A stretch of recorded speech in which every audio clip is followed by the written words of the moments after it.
Brake Check. I'm your host Brian, and today we are driving a 2020 Toyota 4Runner Trail Edition. This fits in just above the SR5 and below the off-road trail. As far as interior goes, the only variation that we're aware of is the stitching in the seats. Have a tan stitching, which looks really cool. And there are two color choices for the Trail Edition. You have the, it looks like a cement gray, and then also an army green. And what you'll get with that is a matching cooler to go in the back of the rig, which is pretty neat. You also get a slide out deck in the rear and a Yakima roof basket that comes with this package.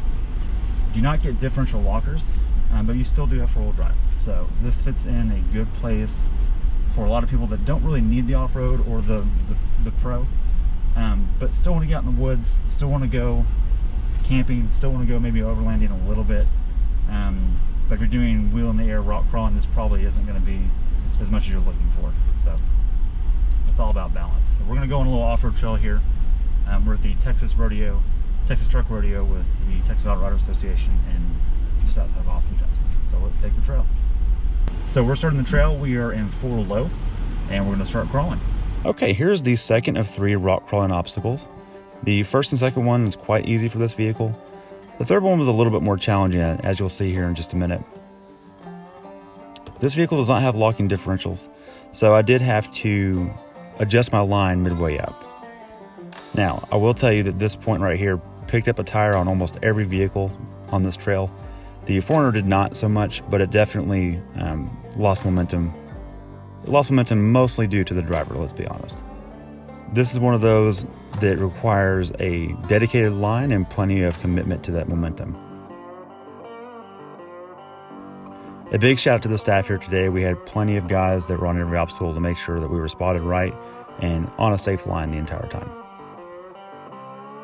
Okay, this obstacle is a 2-tiered downhill portion. So it goes down, then flattens out, and then goes down again, and it turns right into a hairpin turn to climb right back out.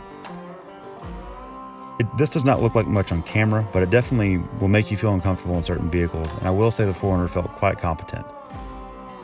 Okay, climbing back out. Over this next jump, you'll see 2 lines. There's a green line and a red line. The green line is for a lot of the crossovers and non-full frame vehicles. The red line is for those that have enough ground clearance to make it up a sharp edge. Again, it doesn't look like much on camera, but this spotter's here for a reason. Once you go up, you can't see anything. And as you can see, the 4Runner had no problem going up this. Its inner mountain goat definitely came true. Okay, here is Cobblestone Road. This is designed to test the dampening of the vehicles. And oddly enough, this 4Runner does not have any type of branded damper. No Fox, no Bilstein here. And it might have been the best riding vehicle on that portion all day. Okay, here's the second from the last obstacle. It's called the wall ride. And it's really designed to test the driver more than the vehicle. No vehicle actually tipped over here today, but they all felt like they were, including the 4Runner. So luckily, we just took a medium line and came right down. Now you see the vehicle moving here over these logs. As far as the driver's concerned, these don't feel very severe, and other vehicles, they did feel severe. Okay, coming up on the last obstacle, we actually go through a water pit and then right up a 35-degree incline. It might sound like a good idea on paper, but slicking your tires up then makes that last obstacle quite interesting. I will say the army green paint on this 4Runner looks awesome. Okay, here we go. 35-degree incline. And you'll see here that it was just about effortless for the 4Runner. A lot of cars struggled here today, and this was not one of them.